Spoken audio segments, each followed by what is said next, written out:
One of the biggest topics facing farmers in Minnesota and surrounding states is the issue of water quality and the role agriculture has in ensuring a clean water supply.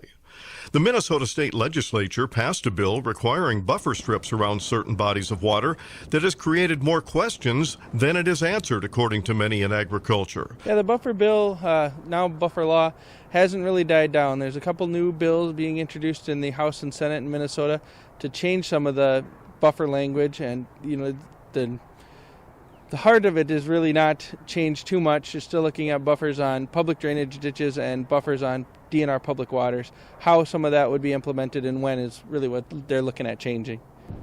With farm margins near break even or below, this is a big issue in agriculture.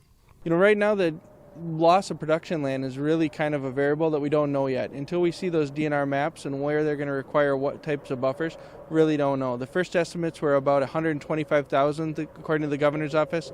We had an engineering study done that said it's probably more likely 300,000 acres that will be taken out of production.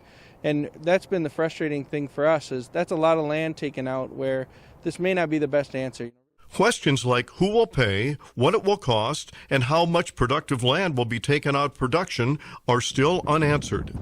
Really, farmers need to get into their local soil water conservation districts, look at their fields, look at where they have problems, and make sure they're doing the right things to address those problems.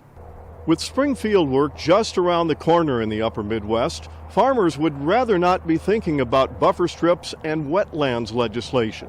However, they also have to consider what will it cost and what will be involved in putting those buffer strips in to conform to the law. It's a big issue here in the upper Midwest, both Minnesota and Iowa, and it's one that's not going away anytime soon. This is Lynn Ketelsen reporting.